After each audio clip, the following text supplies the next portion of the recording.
வேலூர், திருப்பத்தூர் மாவட்டங்களில் கனமழையால் தத்தளித்த வாகனங்கள்.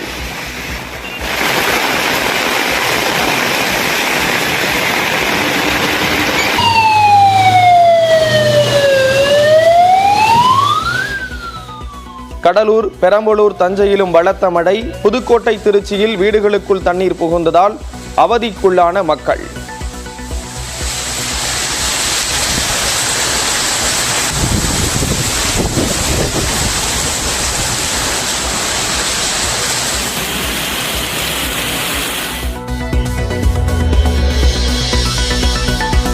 மதுரையில் கனமழையால் மின்கம்பங்கள், மரங்கள் சாய்ந்து விழுந்து கடும் போக்குவரத்து நெரிசல்.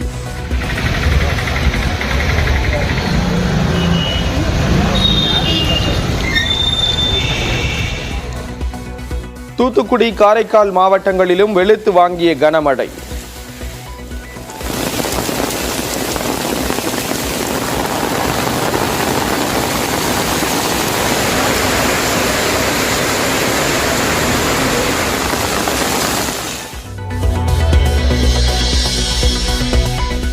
புதுக்கோட்டை, தஞ்சாவூர், திருவாரூர், நாகப்பட்டினம் உள்ளிட்ட 13 மாவட்டங்களில் இன்று கனமழைக்கு வாய்ப்பு. 5 நாட்கள் கனமழை தொடரும் என வானிலை மையம் தகவல்.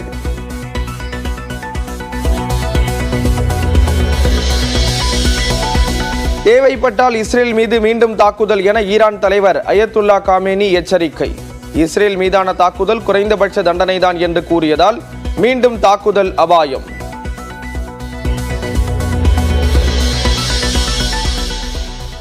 லெபனானில் தாக்குதலை தீவிரப்படுத்தியுள்ள இஸ்ரேல் ராணுவம். 4 நாட்களில் ஹிஸ்புல்லா அமைப்பைச் சேர்ந்த 250 பேர் கொல்லப்பட்டதாக அறிவிப்பு.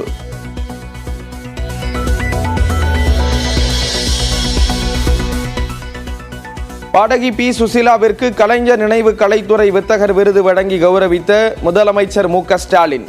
கருணாநிதி எழுதிய பாடலை பாடி காட்டிய சுசீலா.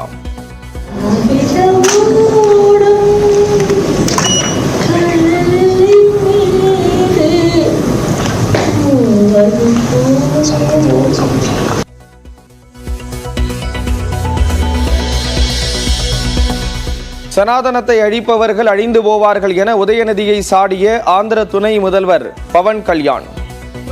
சனாதன தர்மம் கம்ப்ளீட்டா ஒரு வைரஸ் மாதிரி அதை நீங்க நாசம் பண்ணணும் சொல்றாங்க.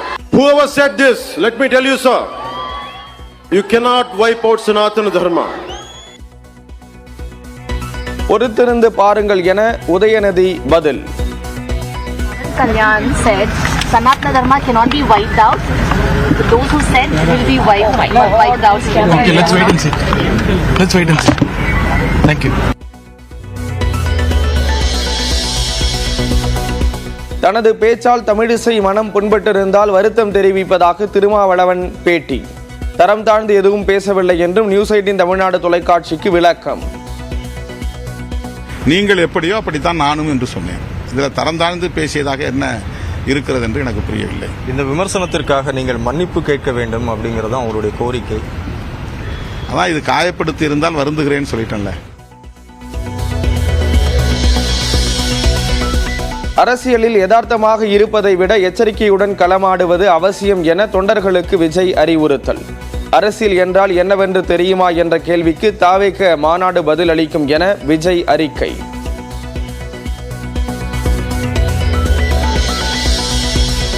மருத்துவமனையில் அனுமதிக்கப்பட்டிருந்த போது நலம் பெற வாழ்த்தியவர்களுக்கு நன்றி தெரிவித்தார் நடிகர் ரஜினிகாந்த். பிரதமர், தமிழ்நாடு ஆளுநர், முதலமைச்சர், அதிமுக பொதுச் செயலாளர் உள்ளிட்டோருக்கு நன்றி தெரிவித்து எக்ஸ் தளத்தில் பதிவு. 40 நாட்களுக்கு முன்பே தனக்கு சிகிச்சை செய்ய வேண்டியிருப்பதாக ரஜினிகாந்த் கூறினார். அக்டோபர் 15 முதல் மீண்டும் கூலி படத்தின் படப்பிடிப்பு தொடங்கும் என இயக்குனர் லோகேஷ் கனகராஜ் பேட்டி. இப்போ 10 நாள் பிரேக், ஏன்னா சாருக்கான அந்த ப்ராசஸ்னால. ஸோ திருப்பி அக்டோபர் 15th இருந்து ஷூட் ஆரம்பிக்கணுங்கிறது தான், இதுதான் ஸ்கெட்யூல்.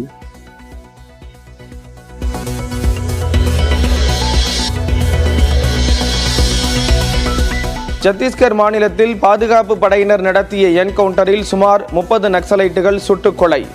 AK-47 ரக துப்பாக்கி மற்றும் ஆயுதங்கள் பறிமுதல்.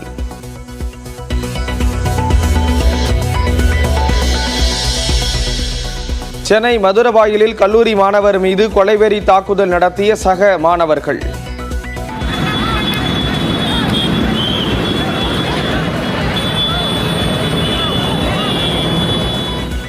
சாலையில் நடந்த மோதல் குறித்து காவல்துறை விசாரணை.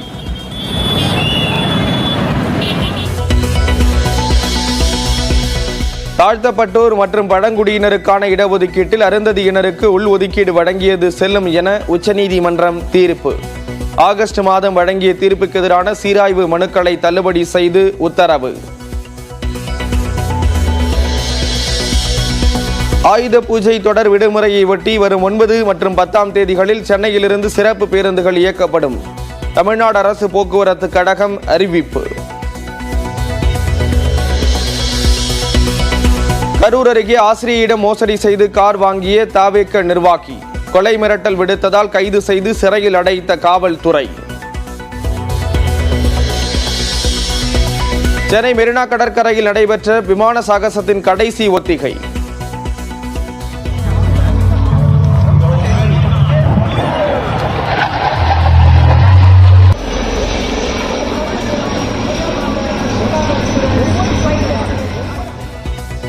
நாளை சாகசத்தை காண வரும் மக்களுக்காக சிறப்பு பேருந்துகள் இயக்கப்படும் நிலையில் போக்குவரத்து மாற்றம்.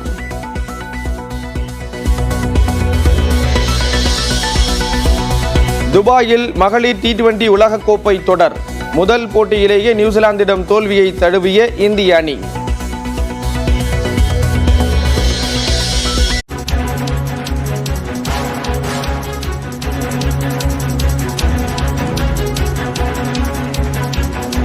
ஹரியானா சட்டப்பேரவை தேர்தலுக்கான வாக்குப்பதிவானது தொடங்கியிருக்கிறது. 90 தொகுதிகளை கொண்ட ஹரியானா சட்டப்பேரவைக்கு ஒரே கட்டமாக இன்றைய தினம் தேர்தல் நடைபெறக்கூடிய நிலையில் வரிசையில் நின்று ஜனநாயக கடமையை ஆற்ற தொடங்கியிருக்கிறார்கள். அங்கு இருக்கக்கூடிய வாக்காளர்கள் கிட்டத்தட்ட 2 முறை தொடர்ந்து ஆட்சியை தக்க வைத்திருக்கக்கூடிய பாஜக இந்த முறையும் ஆட்சியை தக்க வைக்க வேண்டும் என்ற ஒரு முனைப்போடு இந்த தேர்தலை சந்தித்து வருகிறது. தற்பொழுது வாக்குப்பதிவு தொடங்கி இருக்கக்கூடிய ஒரு சூழலில் இது தொடர்பான விவரங்களை வழங்குவதற்காக செய்தியாளர் சுசித்ரா இணைகிறார். சுசித்ரா, விவரங்களை பதிவு செய்யலாம். என்னென்ன ஏற்பாடுகள் செய்யப்பட்டிருக்கு தேர்தலுக்காக? ஹரியானாவினுடைய சட்டப்பேரவைக்கான தேர்தல் வாக்குப்பதிவு என்பது தற்பொழுது அதிகாரப்பூர்வமாக தொடங்கியுள்ளது.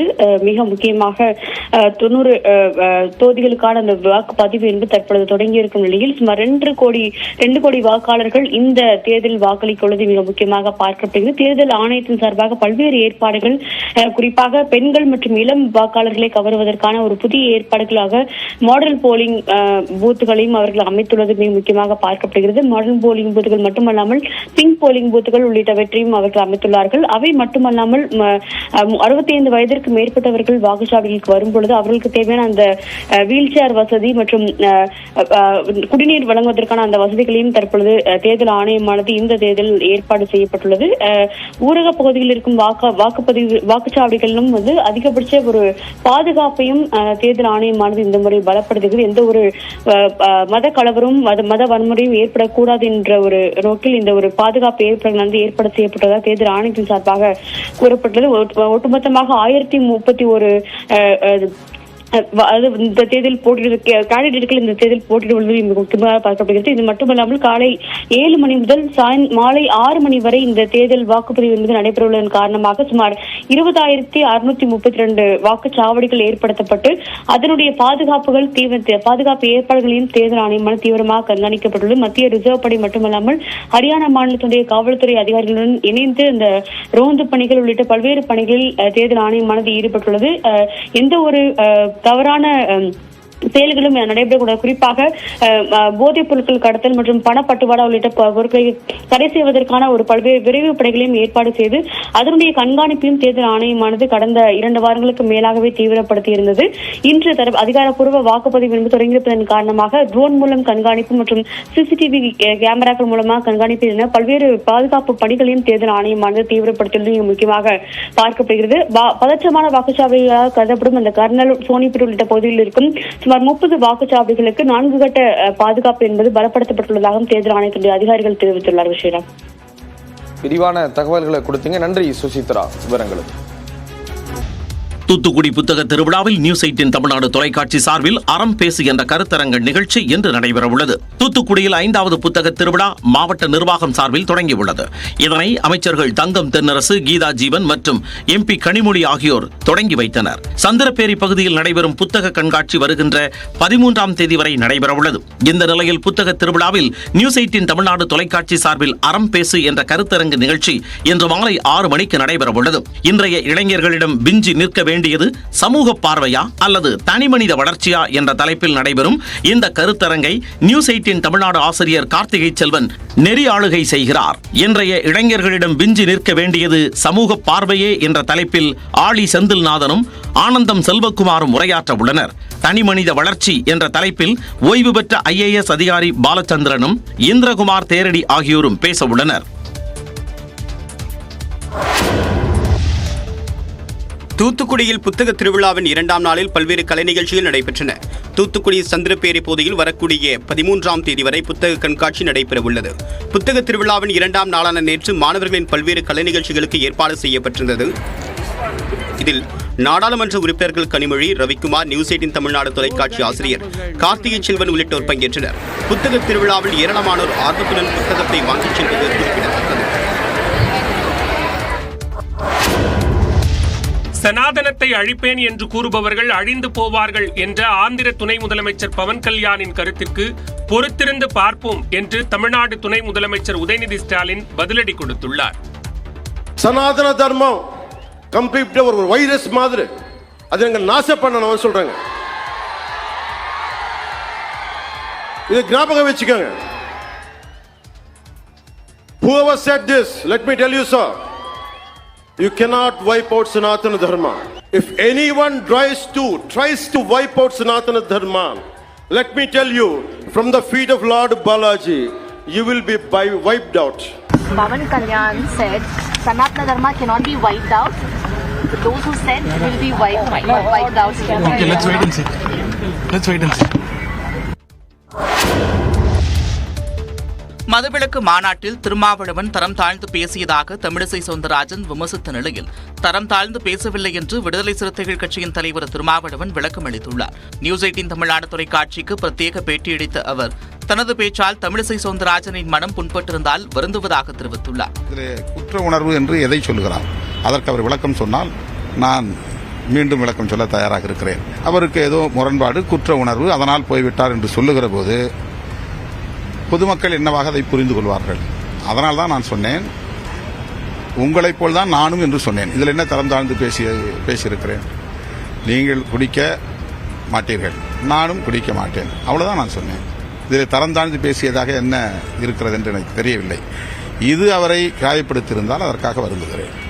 தனக்கு குற்ற உணர்வு இருந்ததாக எதை பற்றி கூறினார் தமிழிசை எனவும் திருமாவளவன் கேள்வி எழுப்பினார்.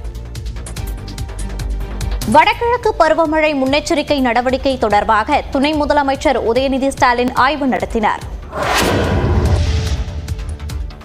வடகிழக்கு பருவமழை முன்னெச்சரிக்கை நடவடிக்கை தொடர்பாக துணை முதலமைச்சர் உதயநிதி ஸ்டாலின் ஆய்வு மேற்கொண்டார். வடகிழக்கு பருவமழை அக்டோபர் 3வது வாரத்தில் தொடங்க உள்ளதாக வானிலை ஆய்வு மையம் தெரிவித்துள்ளது. இந்நிலையில் பருவமழையை எதிர்கொள்வதற்காக முன்னெச்சரிக்கை நடவடிக்கைகள் தொடர்பாக சென்னை எழிலகத்தில் மாநில அவசரகால செயல்பாட்டு மையம் இயங்கி வருகிறது. இதனை துணை முதலமைச்சர் உதயநிதி ஸ்டாலின் நேரில் ஆய்வு மேற்கொண்டார். அப்போது தமிழகம் முழுவதும் வெள்ளத்தால் பாதிக்கப்படக்கூடிய பகுதிகளில் அமைக்கப்படும் நிவாரண முகாம்கள், தாழ்வான பகுதிகளில் வசிக்கும் மக்களை முன்கூட்டியே பாதுகாப்பான இடங்களுக்கு அழைத்து வருவதற்கான ஏற்பாடுகள், வெள்ளத்தில் சிக்கிய மக்களை படகுகள் மூலம் மீட்பது உள்ளிட்ட பல்வேறு தகவல்கள் குறித்து அதிகாரிகளிடம் உதயநிதி ஸ்டாலின் கேட்டறிந்தார். கடலோர பகுதிகளில் செய்யப்பட்டுள்ள ஏற்பாடுகள் குறித்தும் அதிகாரிகளிடம் கேட்டறிந்தார். இந்த ஆய்வின் போது வருவாய் மற்றும் பேரிடர் மேலாண்மைத்துறை அமைச்சர் KKSSR ராமச்சந்திரன், வருவாய்த்துறை செயலாளர் அமுதா ஆகியோர் உடன் இருந்தனர். சென்னையில் வரும் 10ஆம் தேதிக்குள் அனைத்து கால்வாய்களும் தூர்வாரப்படும் என அமைச்சர் KN நேரு தெரிவித்துள்ளார்.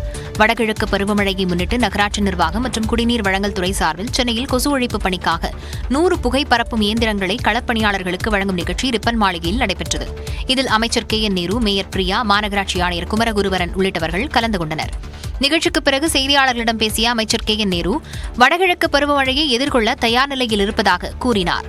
பெருநகர சென்னை மாநகராட்சியில் உள்ள 300 சுகாதார மையங்கள் மற்றும் மருத்துவமனையில் மழைக்காலத்திற்கு தேவையான மருந்துகள் கையிருப்பில் உள்ளன. மழைக்காலங்களில் கூடுதலாக மருத்துவ முகாம்கள் நடத்திட நடவடிக்கை எடுக்கப்பட்டிருக்கிறது. கொசு தடுப்பு நடவடிக்கைகள், கொசுக்களால் பரவும் நோய் தடுப்பு பணிக்காக நிரந்தர மற்றும் தற்காலிக பணியாளர்கள் 3368 களப்பணியாளர்கள் பணிபுரிந்து வருகின்றனர். அனைத்து ஆரம்ப சுகாதார நிலையங்கள், நகர நலவாழ்வு மையங்கள் போன்றவற்றில் 3 மாதத்திற்கு தேவையான மருந்துகளை வைத்துக் கொள்ளவும், டெங்கு பாதிப்பு நிலவரங்களை கண்காணிக்கவும் அனைத்து மாவட்ட அதிகாரிகளுக்கும் பொது சுகாதாரத்துறை இயக்குநர் செல்வவிநாயகம் உத்தரவிட்டுள்ளார். தாம் நலம் பெற வாழ்த்திய பிரதமர், ஆளுநர் மற்றும் முதலமைச்சர் மு.க.ஸ்டாலின் உள்ளிட்டோருக்கு நடிகர் ரஜினிகாந்த் நன்றி தெரிவித்துள்ளார். உடல்நலக் குறைவால் சென்னை அப்போலோ மருத்துவமனையில் செப்டம்பர் 30 இரவு ரஜினிகாந்த் அனுமதிக்கப்பட்டார். அவரது தமனியில் இருந்த வீக்கத்துக்கு ஸ்டென்ட் பொருத்தி சிகிச்சையும் அளிக்கப்பட்டது. இதனையடுத்து மருத்துவமனையில் இருந்து வியாழக்கிழமை இரவு அவர் டிஸ்சார்ஜ் செய்யப்பட்டு வீடு திரும்பினார். இந்நிலையில் தனது எக்ஸ் பக்கத்தில் பதிவு வெளியிட்டுள்ள அவர், தன் மீது அக்கறை கொண்டு உடல்நலம் குறித்து விசாரித்த பிரதமர் மோடிக்கு நன்றி என குறிப்பிட்டுள்ளார். தமிழ்நாடு ஆளுநர் RN ரவிக்கும் நன்றி கூறியுள்ள ரஜினி, முதலமைச்சர் மு.க.ஸ்டாலினுக்கும் தனது நன்றியை தெரிவித்துள்ளார். தாம் மருத்துவமனையில் இருக்கும்போது நலம் விசாரித்ததுடன் குணமடையவும் முதலமைச்சர் வாழ்த்தியதாக அவர் குறிப்பிட்டுள்ளார். தாம் நலம் பெற வாழ்த்திய அரசியல் பிரபலங்கள், சினிமா பிரபலங்கள், ரசிகர்கள் மற்றும் பொதுமக்களுக்கும் ரஜினி நன்றி கூறியுள்ளார்.